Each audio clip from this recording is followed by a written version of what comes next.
Hey, I'm Rick. Hey, I'm Cindy. Together we're Dry Run Dulcimer. Yes, we are. Yeah, we're out here today going to film lesson 18 of our play-by-ear challenge. 18. Yep. Good grief. And I don't know if they can hear it, but the birds are really chiming in today. You Yeah, hear them? That's good. Birds are pretty. We got the mountains in the background again, the foothills of the Smokies. Yeah. We're on my back patio again on the back deck. It's not windy. No, it's almost We got a warm. whole lot of things going for us. I hope we can make it through this lesson. Surely something's going to go wrong. Well, lesson 18, we are still working from our Ears How book, okay? And today we are going to talk about lessons, or I should say chapters 8, 9, and 10. He has some more information than what we are actually going to touch on, you know, because he's talking about really a chromatic instrument, and we're not chromatic for the most part, we're diatonic. And so we're going to talk about these things, but we're not going to go into as depth at them as he does. So, Good. Sounds good. well, his chapter 8 is on chord flavors, okay? Because last time we talked about how to find the root note, and then from the root note, you would be able to find the root chord, okay? And so from the root chord, he says this is where you need to listen to hear what flavor it is. Is it a major chord, a minor chord, or a seventh chord? I've never heard of a chord flavor. That's a new one on me. Yeah, the flavor gives the chord its emotional color, and it shapes the way a song feels, okay? So the major chords he describes as bright, upbeat, and settled. And that's what we play with the most, okay?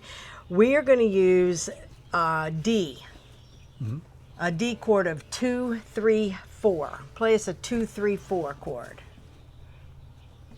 I have to think, because that's not one that I use.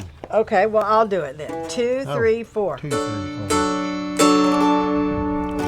I finally found it. You had to give me time. I had to think. I don't deal with fret numbers very much, so I have to stop and think. I found it. There you go.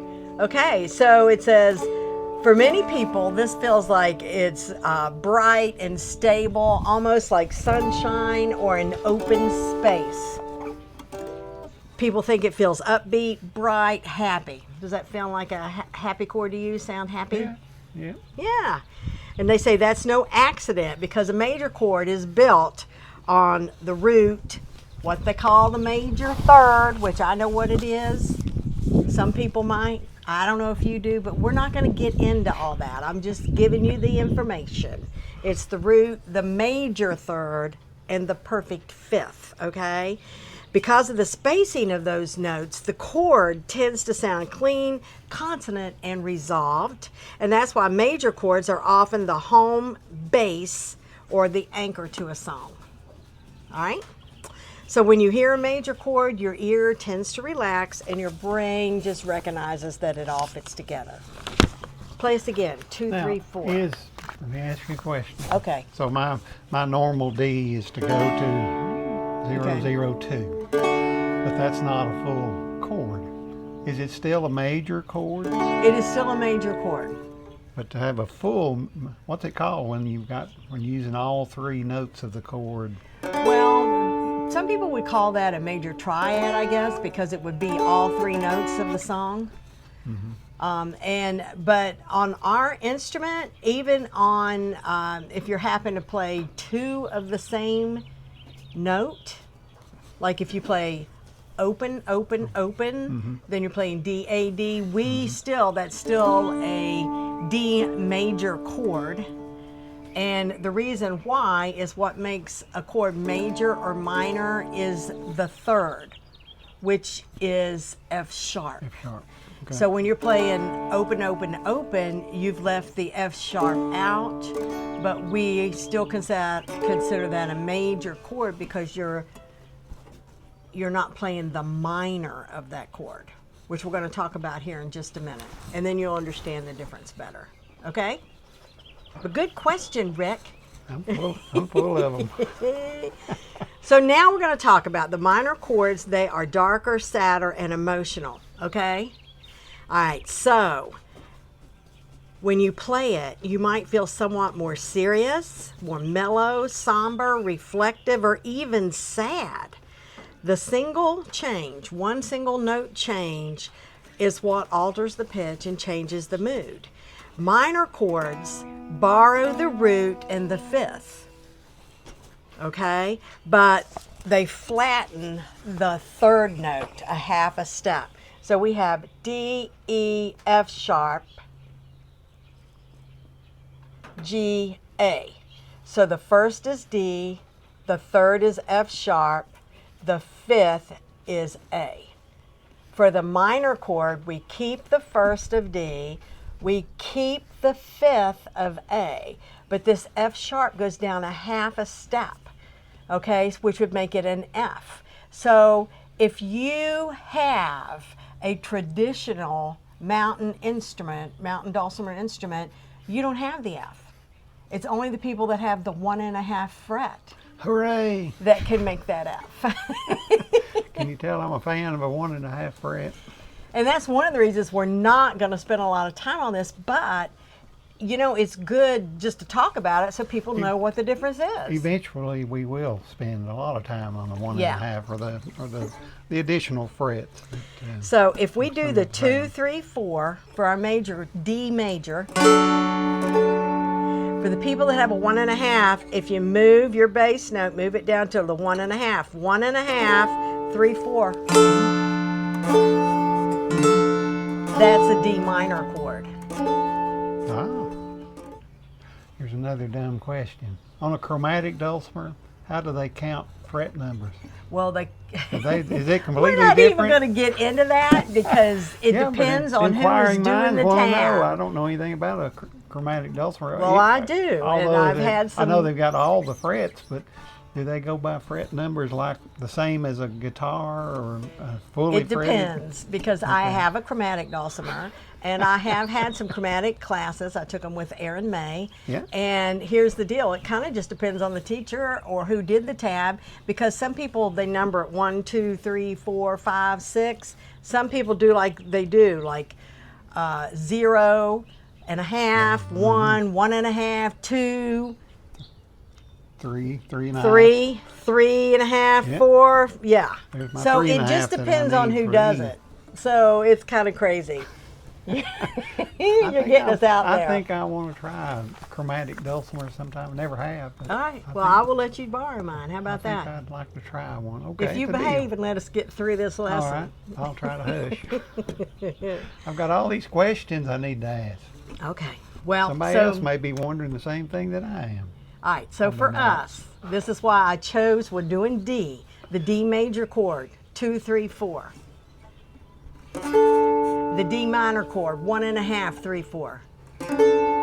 That's so you can hear the difference. Just an example so you can hear the difference.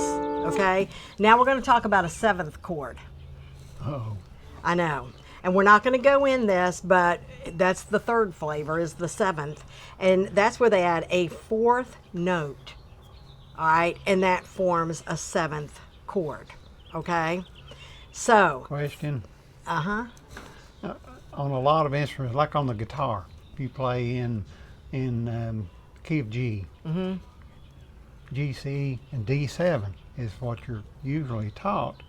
But a lot of people don't throw in the 7th. It's left out a lot of times. And on the dulcimer, when we say keep D, it's D, G, and A, but not A 7th, which, why? Well, here's the deal. The 7th it's just an addition to your basic major chord. Is it a flavor? It's a flavor. All it's right. a flavor. So you have the first, the major third, and the 5th, and then you're just adding the 7th on top of there. Okay, so it just gives you more fullness. It gives you a different sound. They say that people describe it as more color, more tension, more direction, that it can feel bluesy, restless, soulful, or expectant. But it's kind of optional. Whether you Well, want to or it's an not. addition. You know, it's an addition. Optional. Yeah, Do it or and not, it'll still work. If it's somebody's playing an A and then someone else playing an A7, it'll blend together. right. Right, because it's the That same. makes It's sense. just one person has added another note. That makes sense to me. And we, with having 3 strings, are only going to play 3 notes. We're not going to play, 4 different notes. So we could play some 7 chords, but if we do, we're leaving out one of the other elements or notes in that chord. So that's why we have to have 4 notes to play a 7th. If you're going to play the full 7th full- chord, you have to have 4. But you can play just 3 of those notes. And if one of the 3 notes that you play is the 7th note of that chord, it would still count as a 7th chord. Does that make sense? This stuff's kind of starting to make sense a little bit. So you would have your D, your F sharp, your A, and then a C natural. Okay? So let's see. If we go down here, and we have, we're going to use our C natural, so we're going to have to use our 1.5, and then we need a D and an F sharp, so we could just use the 1.5, the 2, and open on the bass string. I like that. It Now, sounds like it needs to resolve. exactly. So if we lift our finger and we just play 002, listen. That's the bright, happy D chord. Let's add the 1.5 again on the middle string.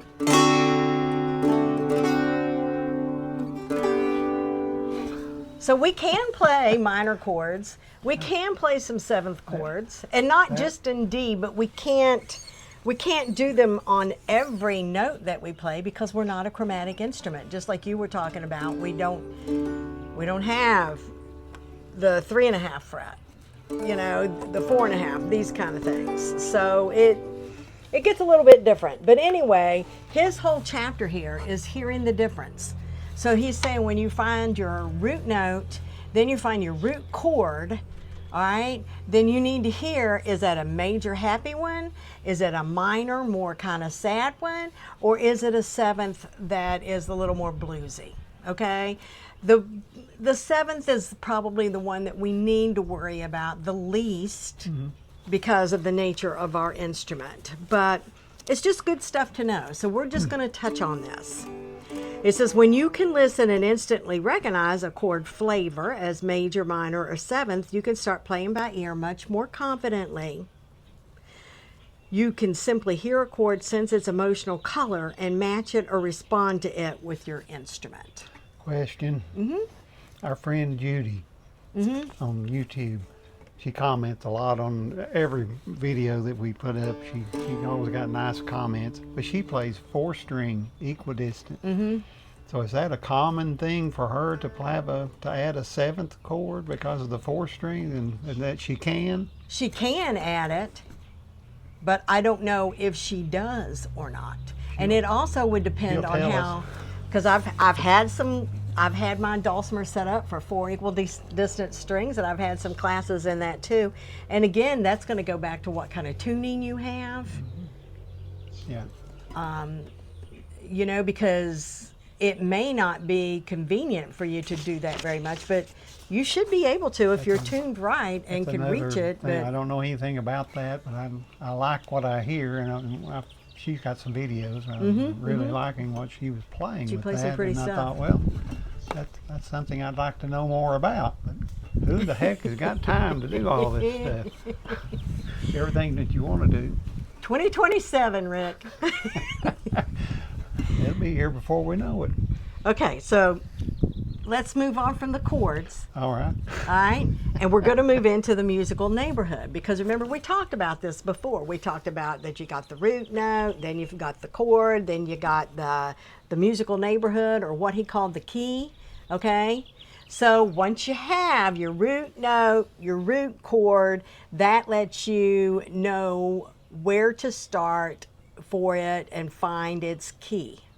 Okay, so when a tune keeps returning to a D or a G, all right, so then we say that song is in the key of D.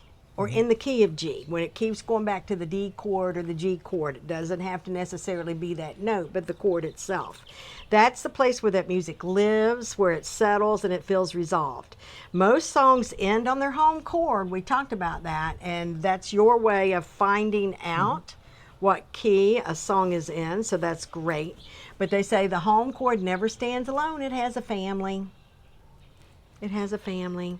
And every key contains a small group of chords that naturally fit together because they're built from the same scale. The chords in that family share the same DNA because they're relatives. They're related. They're family. Some chords are immediate family, and we have talked about this. The 1 chord, the 4 chord, and the 5 chord. They appear constantly and form the backbone of countless songs. Some are friendly family members, but they're just not, as immediate. That would be the 2 chord, the 3 chord, and the 6 chord. Those are minor chords in the D scale. And then you have some eccentric relatives, which could be a 7th chord, a diminished chord, or a borrowed chord. We're not even going to get into those, but they exist. It's starting to make my head spin a little bit. Yeah, it's too much. So different musical styles explore this neighborhood in different ways. And bluegrass music really sticks to the bright major chords, the 1, 4, and the 5. And really most pop songs do too. And a lot of the old time music that we play and stuff, just most songs in general, the 1, 4, and 5, that's what you need to know. They say when you get into folk ballads, oftentimes they will start leaning into the minor chords. So that's just something to think about, okay? But the important thing to know about this, and why we want to know what the 1, 4, and 5 is because that is where you need to start when you're trying to find the chord that's appropriate for the song that you're playing by ear. Okay? The 1, the 4, and the 5. And we've been over that. So it says whether you're listening to bluegrass, pop, a hymn, or even jazz, the music relationships of the key remain unchanged. This is why ear learners can move fluidly between styles once they understand the underlying logic. So that's all we're trying to do when we talk about this 1, 4, and 5 is logically, those are going to be your first chord choices when you're playing by ear because those are the most common. Make sense? Okay. So you have to learn your neighborhood. That's your foundation of your ear training. And once you can sense the neighborhood, predicting the chord changes becomes intuitive, and learning by ear becomes faster, easier, and far more enjoyable.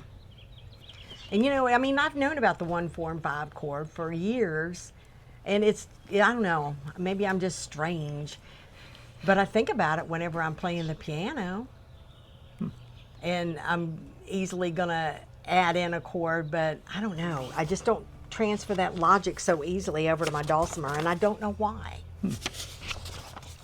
It's just taking something that I know as a basic fact, but applying it to a different instrument. I tend to make it harder than it has to be. Maybe.